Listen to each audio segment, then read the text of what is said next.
ladies and gentlemen, welcome to Chop Talk. I am your co-host, Andre C. Right over here, it's the Koji, and it is the badass princess herself. It's our everybody's mommy. It's Melwell. How you doing, Melwell? Everybody's mommy. Only the good boys. The good boys. Was a fun night out, Andre. I had a heck of a time drawing on these lips today. It was a good time, though. It was a good time for some awesome wrestling that we got to take in today. My halter is all kerfluffled here. How are you doing, my friend? I'd be great if I had the rest of my costume, but I left my beret, my cigar, and my glasses at the venue tonight. God damn it, Andre. I'm bad at life. This is why you do what I do and just stick everything on you. Look at this. Yeah, covered in this ish. Yeah, but I don't. I wouldn't look good in what you're wearing. I mean, some people would debate that I look good in this, but it is what it is. Tomatoes. But you do. I would look terrible in fishnets and booty shorts.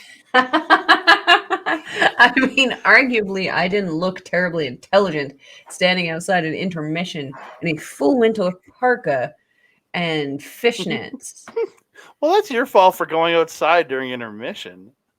I mean, it's where you smoke. You could have just not smoked. Could I though? Yeah, it's very easy. I don't. Nah. Yeah. No. But we are here to talk, as by the name of the video and the show you are watching, and we said it's Chop Talk. We are here to talk some LPW 20, Planet, Slammet, Janet. But before we get into that, I want to thank each and every one of you. You guys out there. We appreciate all the great support you've given us. Thank you also very much for liking the video, subscribing to the channel, commenting down below, sharing it out to all your friends and family, even if they don't like professional wrestling. Please keep doing that. And please hit the notification bell so you alert every time we drop a new video. Ding dong. Go away, I'm sleeping. You wish. I do. So as we record this, it's now 12:30 a.m. We are officially in the day after the show. It's Saturday. Saturday, whatever day. Yeah. It is the day after we went to the show. So officially now. And I have to get up in like 8.5 hours to go work out and try to be healthy and shit. I mean, fair. I should be taking a day off from the gym, but you know. Who does that? Yeah, but you're not forced to go as early as I am, like as I have to, because I have to go to work after. So it's true. Well, you could. Our motivations are different. You could sleep in if you want to, so I can't. But then I can't see my gym crush. That is very true. I need to find this guy and just tell him so you can, You leave Chris alone. Yeah, Chris, if you're out there. She loves you. I don't know. But we are here. No, we're not here to talk about all of Mel's gym crushes and other crushes. I know of a few, so we start talking about more of the rest of them. But we're here to talk some LPW 20, Planet, Slammet, Janet. Ladies and gentlemen. Tribute to the Rocky Horror Picture Show. Yes. We started off the night with the LPW managers lose their management card match. Losing team loses manager. I don't. Yeah, the manager loses their license. We have the Radz, Rich King, T.Y. Jackson, and the judge, Ben Oomen, taking on Sevens. Marz the specialist, TJ fucking Cannon. Short King. TJ? Oh, isn't that right? I thought that was Marz as a Short King. Marz is a Short King. Yeah, but TJ fucking Cannon and Thaddeus, the creepiest weirdo in the world, Archer. Okay. The third. this was a fun little opening match. Ben, like you were just kind of disgusted by Thaddeus almost. I don't know. I was not a fan of the gear. But he doesn't Repulsed? wrestle often either. But I wasn't a fan of No. the gear. No, it was funny because it was like his suits. He had like dollar bills all over, or $100 Yeah, bills all over. it makes sense. But he doesn't really fill out a singlet well.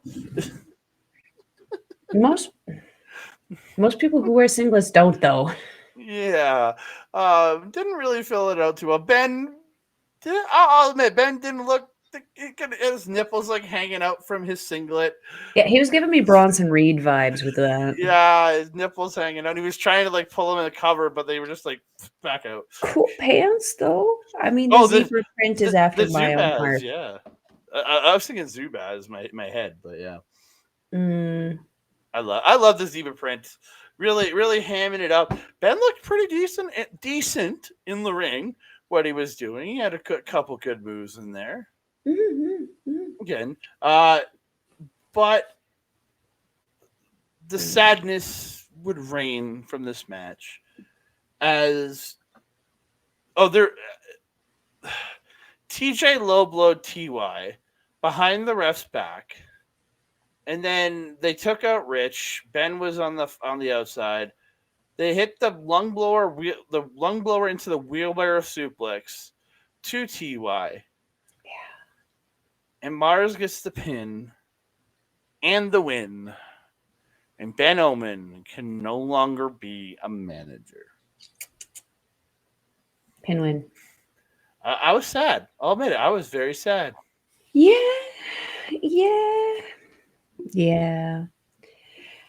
Here's the thing. I don't think Ben's going to go far. And if he does, well, poo on that.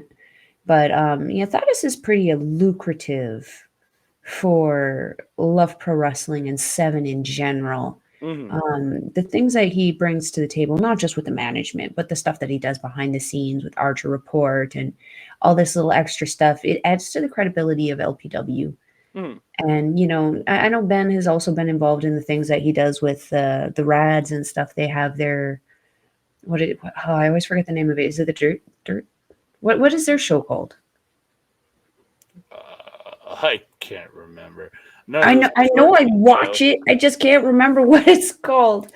But yeah, they also have their thing. But like, I don't know. I suspect this will just be a turn into some other kind of fun angle story thing for them to kind of run off into the sunset with. Wasn't happy to see the result.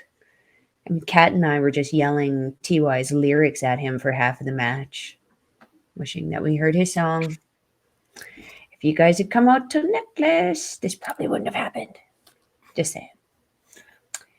Yeah, I don't have a whole lot to add. I mean, Marz is just endlessly impressive. He just freaking goes. If you haven't checked out their podcast on Short Kings, go check that out. Him and Ried are pretty fun. The only positive part of Seven, Marz the specialist. The guy is just a beast in the ring.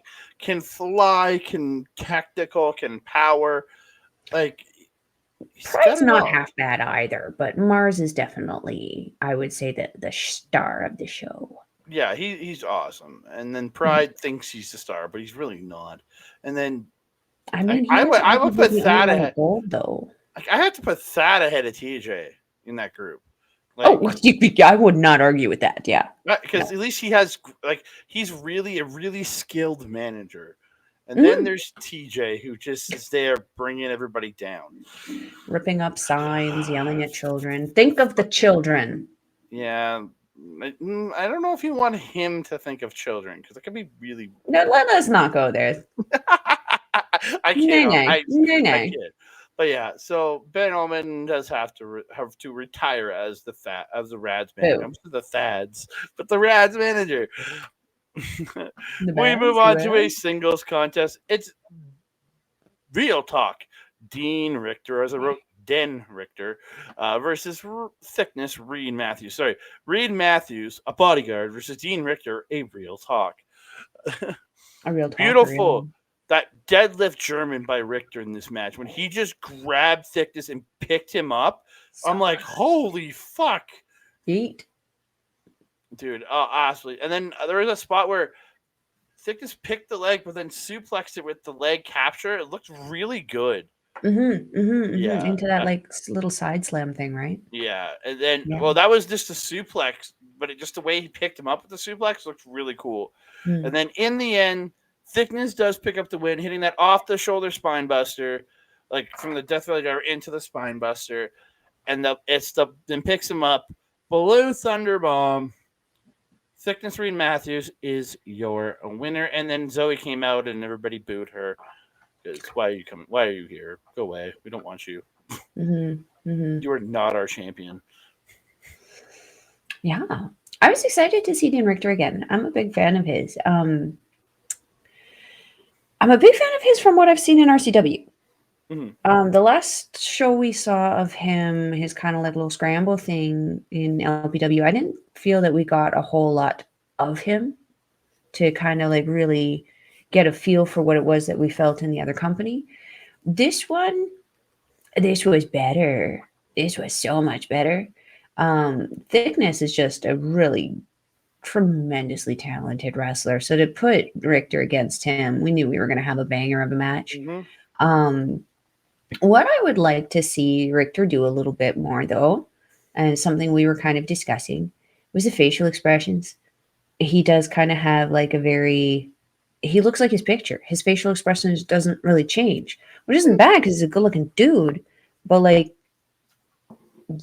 when someone's hitting you in the gut, you kind of got to do a little bit more than just stand there like Ken, sell it a little bit. Yeah. The only other thing I noticed is that he was kind of pulling a little bit. We noticed this a little bit with people. You gotta hit thick, especially Thickness. You gotta really punch Yeah, that it's guy in the Thickness. face. You're wearing kick pads too. Like he can take the kicks, he can take the strikes, and like, yeah, they actually very much wrestled. I don't know if he felt this way. I felt they wrestled a very strong style match. Very NJPW feel to me. I really, really enjoyed this match. Yeah, I love these two. Again, I've been watching Richter since he debuted at MPW. I remember commentating on one of his earliest matches when he first debuted. I really enjoyed this guy, and he's only gotten better over the years.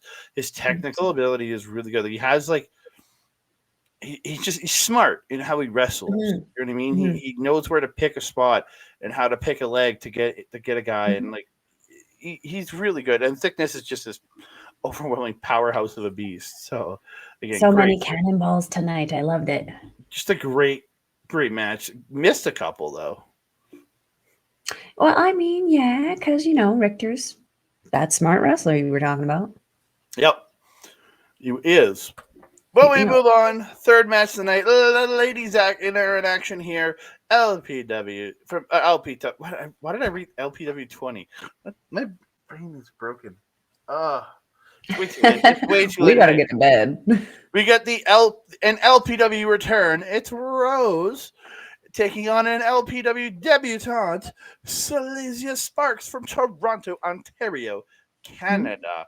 I've been hearing lots of great stuff about her from the Ontario independent scene, from people I listen to shows from that do talk about a bit of the independent scene when the shows they go to.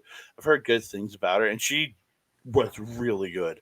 Her gear though is on point, man. Like I got to be the best gear on this show. I have to agree. It was very professional. It fit her in all the right places, and she had such an athletic and like incredible build. It fit her perfectly. Showed off all her assets. Yeah. I wasn't even going there. You take that for what it is, sir. Well, Andreas was checking out all her assets. We'll say that. Well, I was checking out her shoulders because, girl, same. Dude, she was like I saw her like flex her arms, and then her bicep was just like cut as shit. I'm like, what the fuck? Like, Jesus Christ. Yes, jealous girl. I want that goals right there. God damn. Really great spot by Rose, though. She goes up for that assisted rope walk into a Hurricane Rana, sending Sparx to the floor. So she goes out to the apron, then Sparx like sweeps her legs out from under her, and Rose just smacks her face off the apron and tumbles to the floor. It was great. Oh, it was such a great spot. Yeah.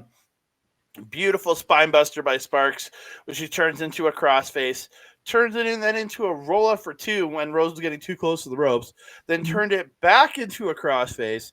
But then Rose eventually did get to the ropes. But again, great transitions for her, like to bring it to a pin, then roll it completely through. I really liked it. And then Very, very fun match. Yeah, the finish of the match though, Seleziya had Rose up in a rear naked choke, hanging rear naked choke in the corner. And the ref wasn't calling the 1, 2, 3, 4, 5, which I was confused by.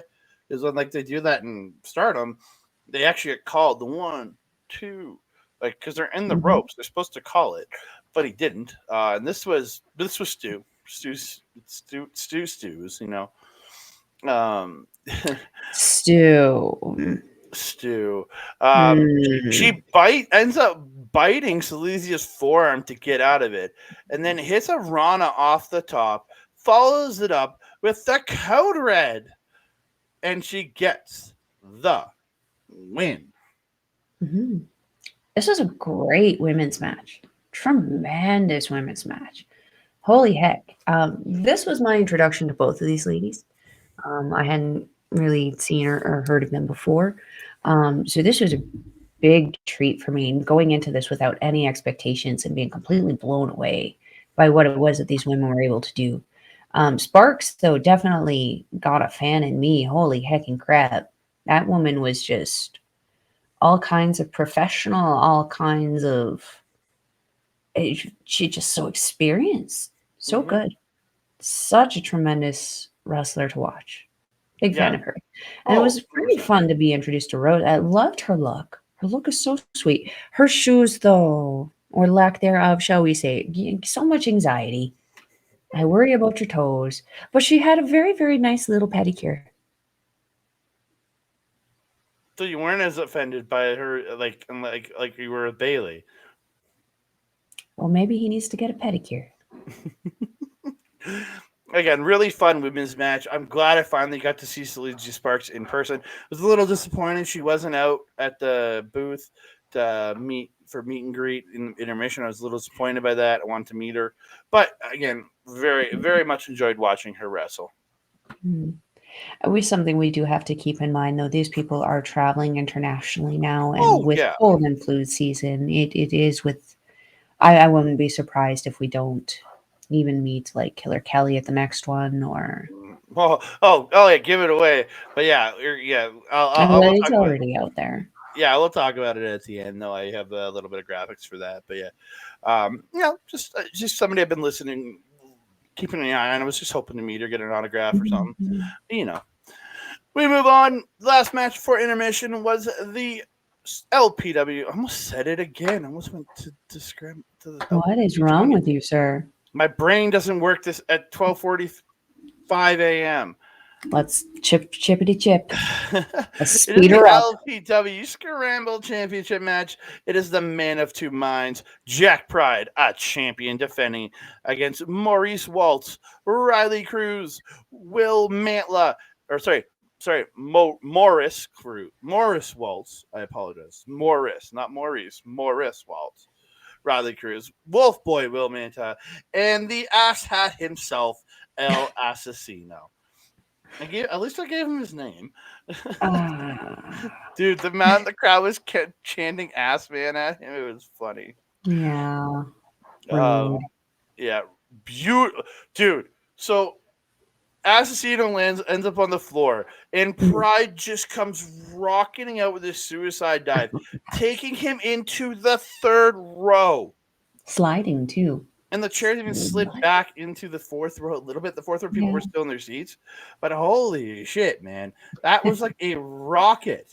That was a Bushi-esque tope. Yeah.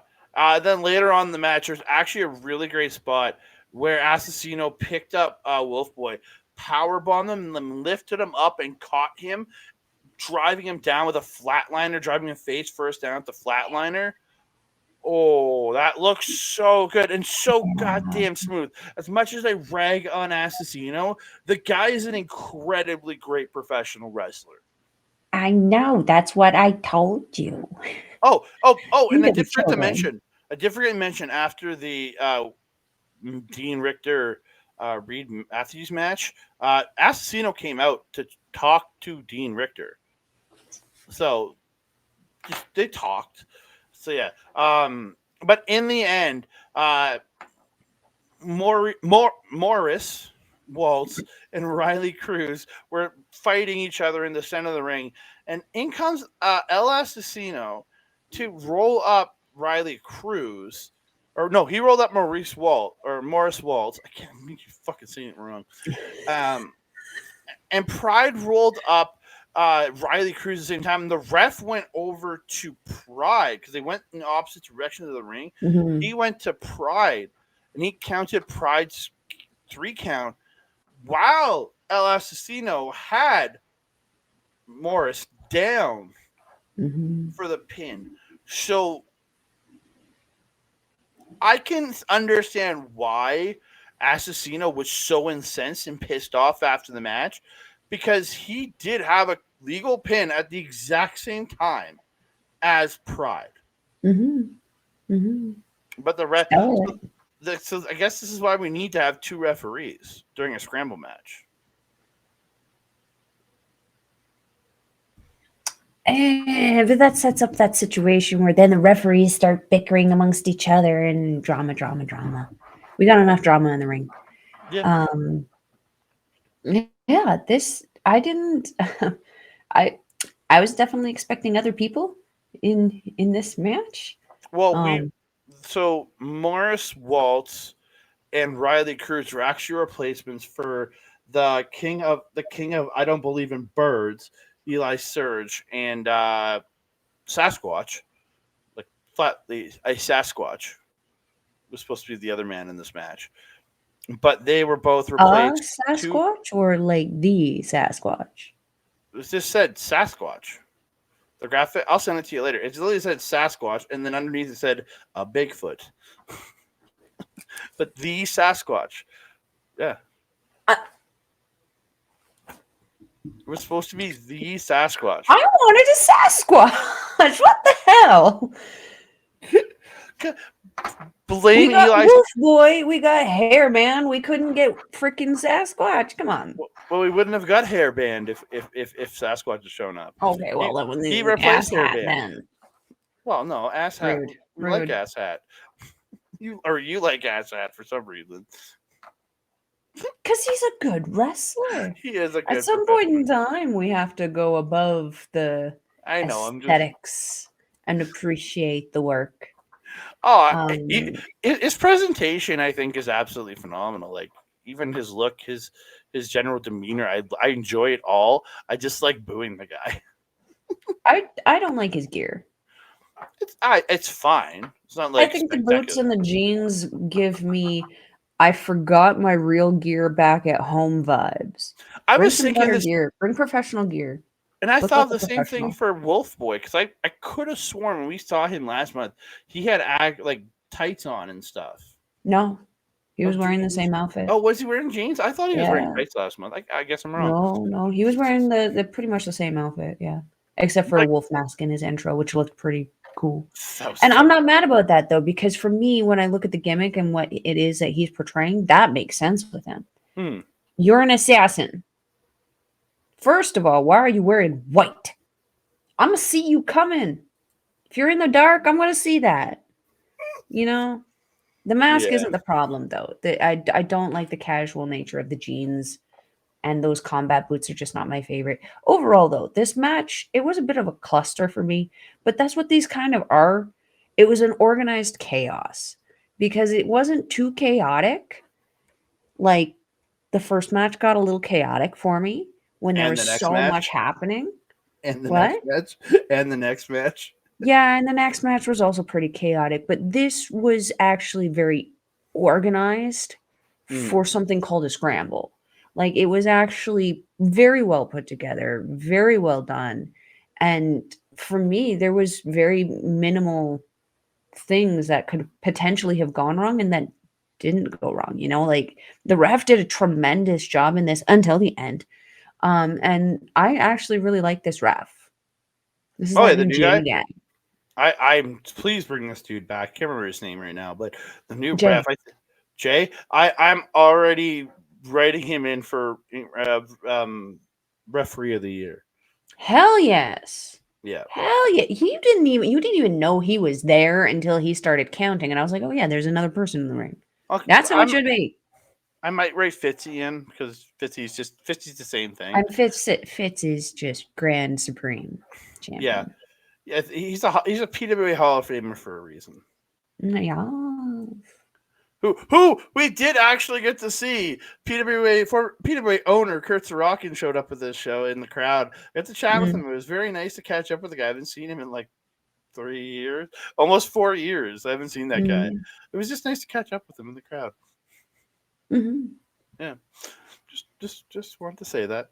We move on to a 6-person tag match. It's the Clandestine Society.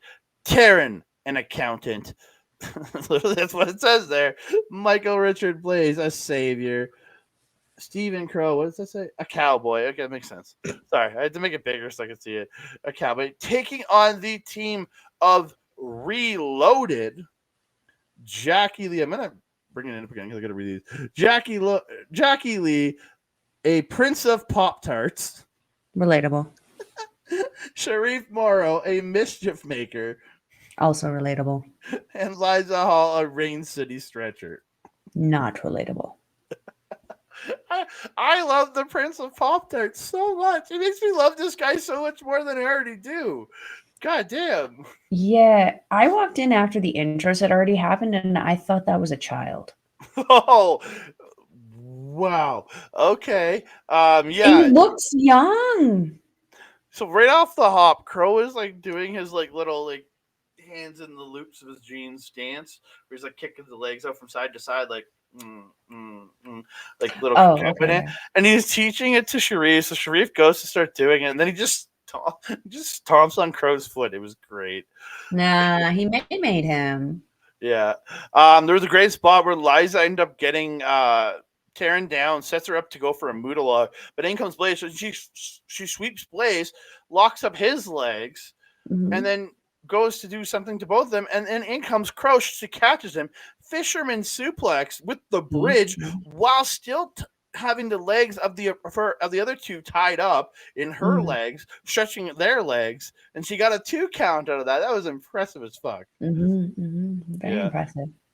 Clandestine hit this beautiful like gory special double gory double flatliner, where Taryn had them on the back ready, and then they came up and like flatlined her off back. That was great.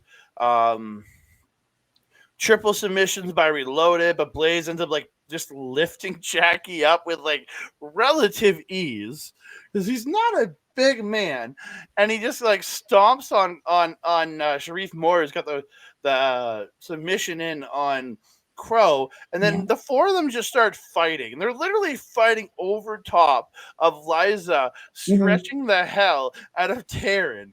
It was actually quite funny, and they end up like a group of them end up crashing into the 2 of them to break it up. So funny that it wasn't their primary concern, considering they were the legal people at the time, but tomato.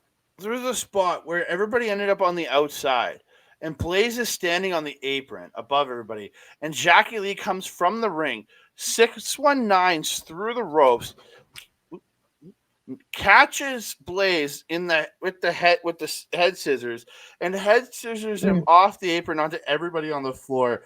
That looks so goddamn good. Yes. I was very impressed by that move.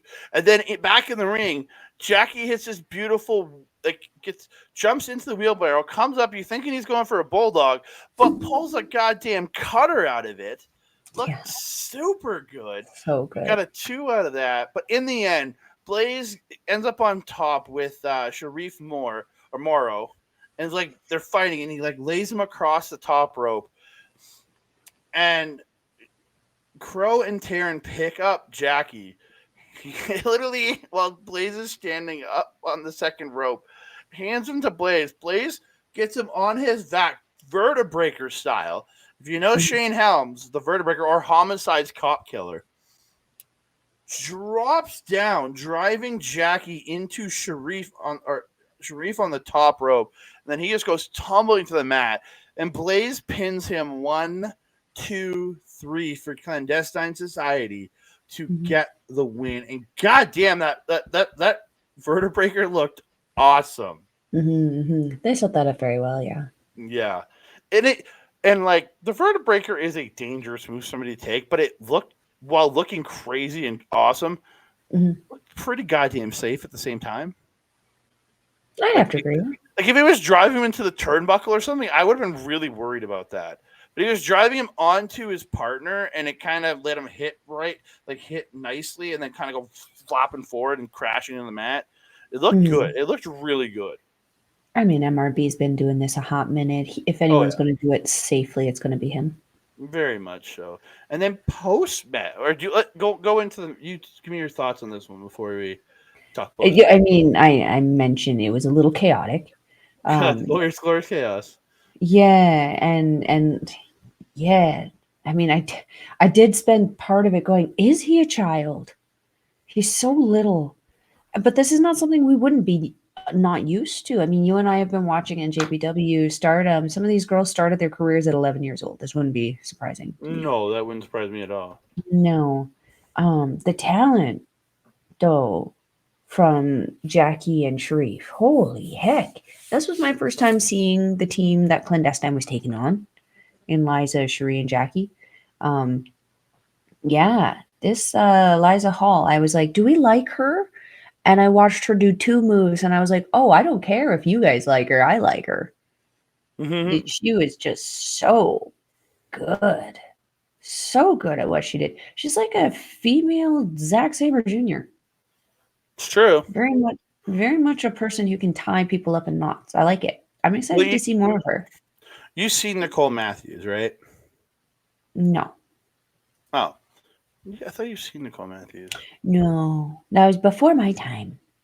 Yeah, she was trained by Nicole Matthews and Artemis Spencer, who have come. I know who she is, though. Yeah. Yeah, Liiza was trained by both of them in the Lionsgate dojo that they run in BC. That's where Pretty Boy came out of too. Travis, I think all 3 of these people, 4 if you include Travis, have come out of that dojo. I'm not sure about Jacky and Shareef, but they're both.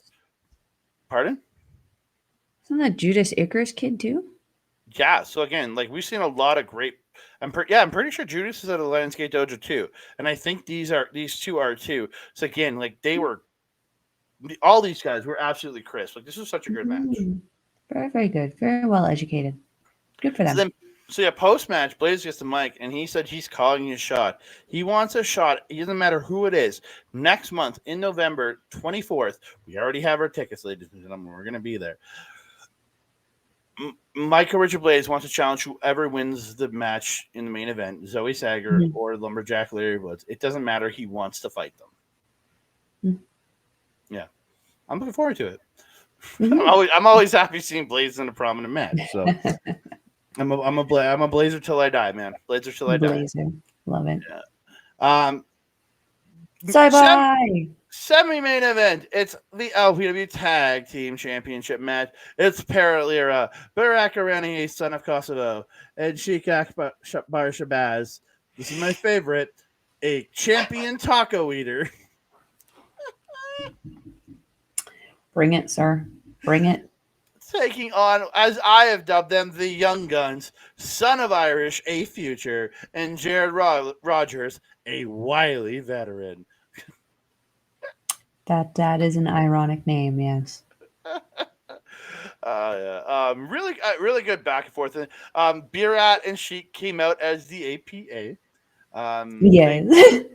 And seeing Sheik with hair was hilarious. So yeah, Berat was Bradshaw and Sheik was Farouk. So we had Sheik Rook and Berat Shaw. And I did say that what? I saw Berat after the show, and I was just like, "What's up, Berat Shaw?" And he's like, "Oh, that's great." Come on, the Andre and Malball's wrestling dog. He's certainly got more of those for you. Berat did get the clothesline from hell at one point in the match, and Sheik did hit a Dominator, so they did give the shout outs to the people they were emulating. But Mhm. I thought really good match. I thought Rogers and Irish looked really good in this match. Mhm. There was a spot where Berat had one of the guys on his shoulders and spun him out into this, and just spun him around, and he caught him and just sidewalk slammed the shit out of him. That was Cody. That looks so goddamn good. That was Soy Boy. Yeah, that was such a good move. Young Guns ended up going for the Magic Killer on Berat. Sheik breaks it up, taking out Rogers, and Berat rolls up Irish into the ropes, and Sheik grabs the feet of Irish, pulling down, and the ref counts 1, 2, 3, and Lira is still your LPW Tag Team Champions. By hook or by crook, these boys will keep their titles. I heard hooker and not crook, and I was about to give you shit. By hook or by crook?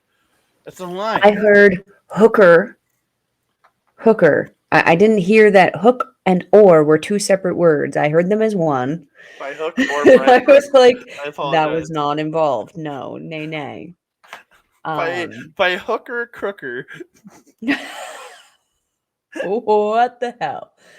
I don't. It is 1 a.m. and too late for this ish. As mentioned, it was fun to see Sheik with hair. I haven't seen him with any on the top of his head ever. I literally said to him, because where we sit in the VIP are right by his corner, and I'm like, Sheik, how did you grow your hair back? I need to know how. And he just like, ha! He just laughs at me, just like a ha at me, like you can't do it, kind of like thing. I was just like, oh yeah, I love that man.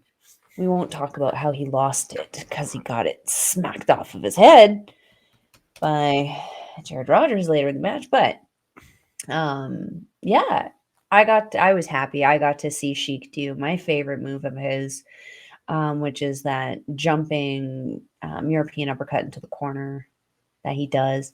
Mm-hmm. Not going from half the ring though. Sheiky, what the frick? Go from half the ring again, please. It's more impressive. Yeah. Anyway, this was actually for me, having just seen Jared Rogers kind of like starting in like June. They're around there. Yeah. This was the best I'd seen him. And like trying to understand if it was his partner or who he was against, or maybe a combination of both. I'm gonna go with both. But yeah, him and Soy Boy work very, very well together. Something I noted that he's very proud of, that I think he should be very proud of, is he does that head flip quite a lot when he's doing like. Oh, when he flips over, does the front flip over, like super crazy style, like off the top of his head. Yeah. Yeah, super impressive. But shit, does he do it a lot? It's turning into a Roosh hair flip for me. It's a bit much. But it's, again, super impressive that he can do it. And, like, I can't do it. So please, by all means, show off. But, like, pick your time. Because there was a couple times in this match where showboating for all of these guys ended up in not so great situations for all of them. Soy Boy always a treat to watch. I mean, that kid just goes. He's the future. He's appropriately named. He is the future of this business.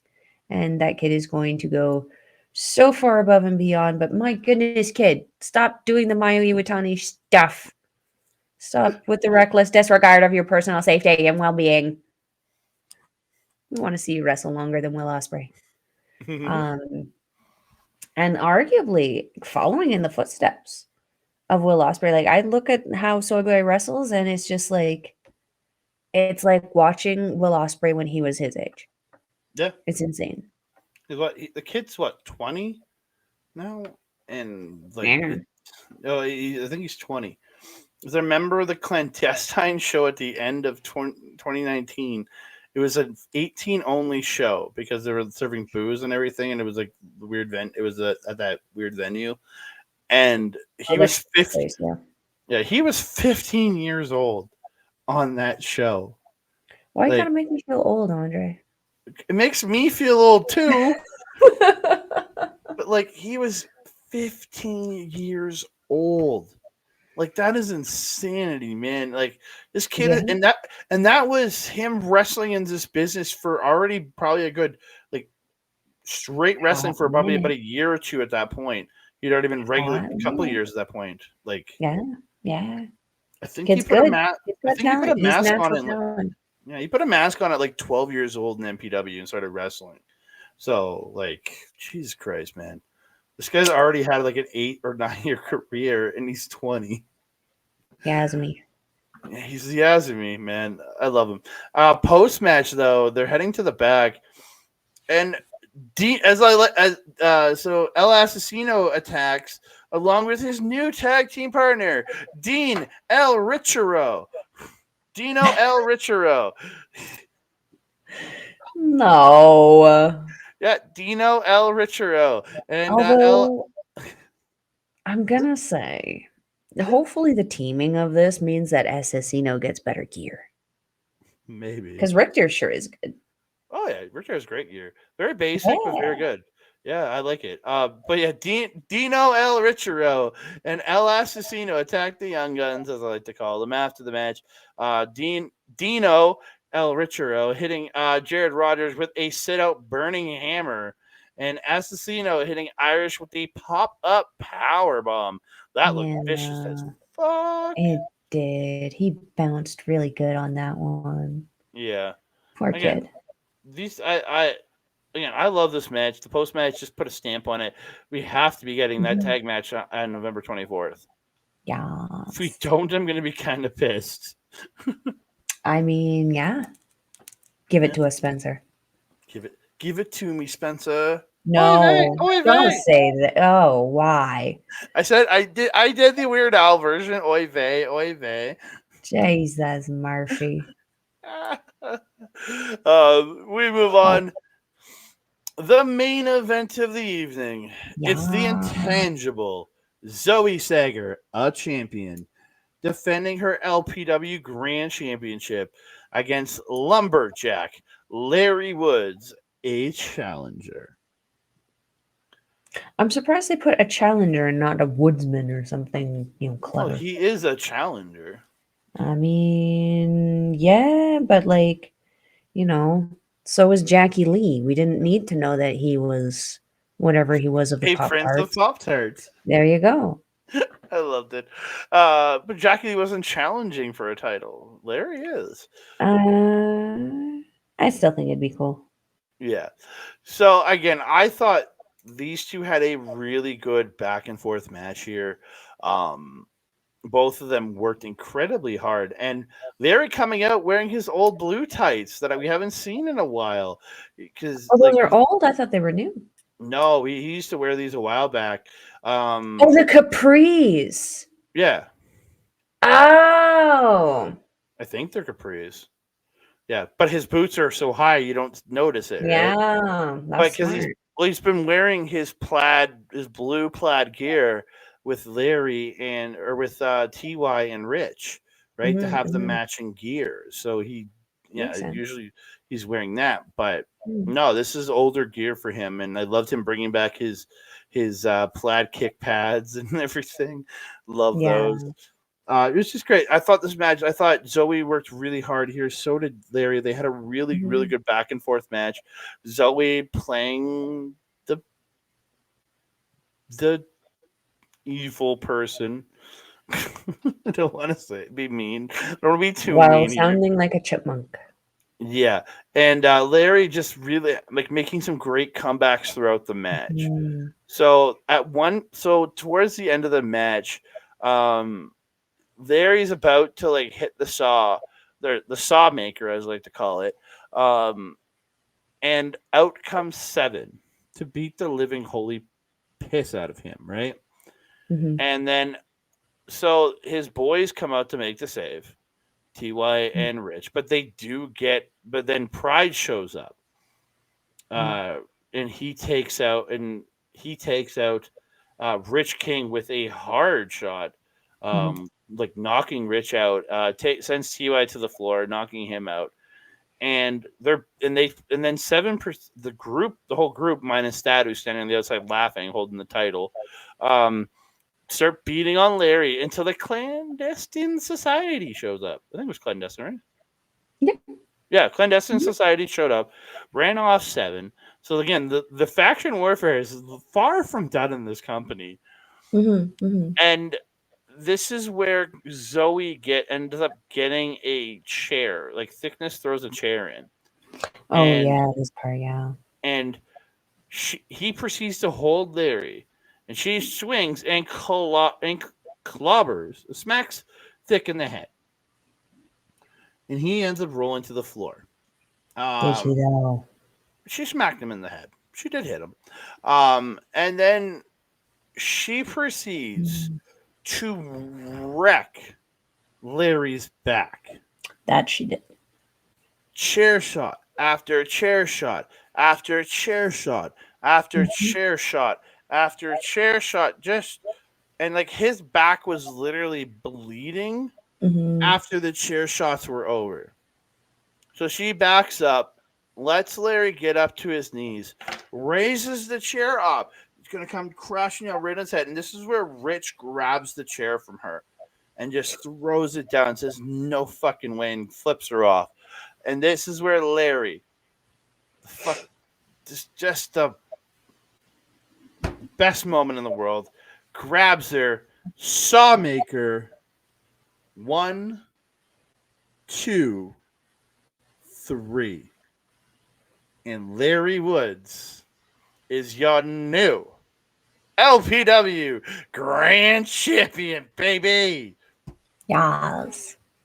Oh, that made me so goddamn happy to have that title off of her. Oh. There was a few great moments in this, some of which didn't even involve the people in the match. It's true. Which involved Stu being taken out. Twice. Not once. Twice. It was so good. Oh. So good. Yeah. I've been waiting for that to happen since the first time I saw the guy. Like, just take him out. Anyway. So mean to Stu. Well, if Stu wasn't so Stu, things would be a lot more smoother. It's true. They aren't. It's very, very true. Although I will say Jay was the one who did fail Soy Boy in the tag match because it was right in front of him. He saw the feet on the rope. Anyway, we're going to talk about the main event though. This was a great match. I mean, it was. Were you getting the hints that like he was a little reluctant to start hitting her? A little bit. There? Yeah, I like how he played that because if you go in there too like trigger happy on it, it really can turn the crowd on you. Because even if Zoe's a heel, if you just fly in there and start wailing on her, you're flying in there and wailing on some 4'8" chick. It's not going to be a good look on you. But so he took the right amount of time to kind of get into that and start feeding her back what she was very unquestionably feeding him initially. I'll say this about Zoe. I'm not a big fan of her, but she goes hard from start to finish. And she puts on a great in-ring performance for wrestling moves. And I enjoyed it in combination with Larry because Larry is he's on top of being a very good in-ring performer. He is so over the top. And even in this match, even though he was serious, he was still his over the top self that we expect from him. Like he still put his Larry touch on it while still having this be very obviously the most important match of his career. And so nice of Spencer to allow Ben to come out and manage for Larry one last time. One more time. It made for a tremendous moment at the end of the show. Very much did. I very much enjoyed this, and like the Radz all there grouped together. Um, Afterwards, presenting him the belt, I Mhm. thought was a beautiful moment. I really did. Mhm. Just so good. Mhm. Yeah. Yeah. But we did Spencer was before he got into his long spiel as he always does. Did announce the next show LPW 21 November 24th, The Chain Wrestling tribute. Was it to Fleetwood Mac or something? Yeah, yeah. I think it's a tribute to Fleetwood Mac. I Yeah, have no idea. I mean, I like Fleetwood Mac. I've never seen his album cover. yeah. And then they announced the first match for that show, and Hmm. it is official. Let me make that a Yes. little bigger for you, ladies and gentlemen. It's Taryn from Accounting versus Impact Wrestling Women's Tag Team Champions, one half of MK Ultra. It is Killer Kelly, ladies and gentlemen. Yes. I'm Yes. Yes. excited. Yes. I'm Yes. excited for this one, man. Yes. I really hope she comes out for the meet to Me meet. too. I really do. I Because really want gosh to meet her. dang. Because has Astrid met her? Can make her jealous because she watches a lot of I Impact. don't know. I don't know. I know that she's jealous about us meeting Chris Bay. Yeah, we're gonna be at RCW at the end of November to watch Chris Bay. So don't forget about that, ladies and gentlemen. Yes. Yes. Yes. Yes, Queen. Yes, Queen. Yeah, but yeah, that is it for LPW 20 Planet Slammet Janet. I want to thank all of you for joining us here. You can find me on the X Mastodon, Blue Sky and High. That's that Canada guy. In Instagram, Threads, and the TikTok at that Canada dude. You can find me on Facebook at Andre and Melball Wrestling Talk, or you can just want to talk to me, send me a message in the comments down below. You can find me over on Our Local Establishment, twitch.tv/ Our Local Establishment, live every weekish right now, doing Loki reviews. We'll be back next weekend. Yeah, we're back next weekend. Most likely on November 4th, because I am completely off that day, or November 3rd in the evening. One of those two. We'll be back to talk some Loki episode 5. If you want to see our most recent review of Loki episode 4, go to the youtube.com/ at Our Local Establishment. Check that episode out and all the other great content from Our Local Establishment. And also don't forget to go over to YouTube, to youtube.com/ at Backbreaker Video from our boy Mike the Ref, who simulcasts all of our great content over there and all his great wrestling content there. We really do appreciate all the love and support that man gives us. You can find his live stuff on twitch.tv/ Mike the Ref, where he does Wednesday AEW Dynamite watch alongs and all the great gaming content he does. And if you want to see replays of his great gaming content, go to youtube.com/ at backbreaker_gaming, where you can find stuff from him, Mr. PJC, Mr. Rick Jules, and their freaking guest, Miss Kayla J. Kayla J. I love Kayla J. We all love Kayla J. Melba, where can they find you, madame? If you're wanting to follow a Melball, you can follow her on the X thing at Collins Melball. You can follow her on everything else: Facebook, TikTok, Instagram, Mastodon, and Blue Sky at Melball Collins. You can also find me on Our Local Establishment's original programming, Paramindful with Alex the Werewolf, every couple of weeks.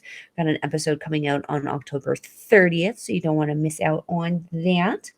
You can also check me out on Astra Pizarro's YouTube channel, where we do our show Ladies Wrestling Showcase, where we talk all things amazing women's wrestling. Shout out the beautiful natural there. Also, shout out to our awesome friend Jason Rutledge, who was my dirty dom tonight. My dirty dom to my mommy. Go We check got out some her awesome Instagram. pictures you want to check out on my social media. Check out our awesome costumes. If you are wanting to go to an LPW show, does Andre have a ticker for me? Oh, yeah, sorry. Because I I just don't have the know Love that Wrestling one. website. You can get to it from within the Love Wrestling website. Yes, there will be a link. There are Yes. always links to find ticket sales. Mm-hmm. If you're also wanting to consider doing any professional wrestling, you can also check out lovewrestling.ca, which will undoubtedly take you to the Clandestine Society, where you can train with people like Michael Richard Blais. Yeah. Lots of great. And more. But like, it's a long list. But the head trainer of the Clandestine Society is the wonderful, the awesome, our savior, Michael Richard Blais. He's your savior. I don't know what he's saving for me. He's all of our saviors. Get back to me on what you're saving for me, sir. Wrestling. That being said, do we have any ding dongs? Ding dong. I just want to thank you guys again. Please like the video, subscribe to the channel, comment down below, and hit the notification bell so you can be alerted every time we drop a new video. And that being said, I am your Melbo, disguised as Mommy. Over there is Andre. He was disguised as Fale. We will see you next time. Mwah.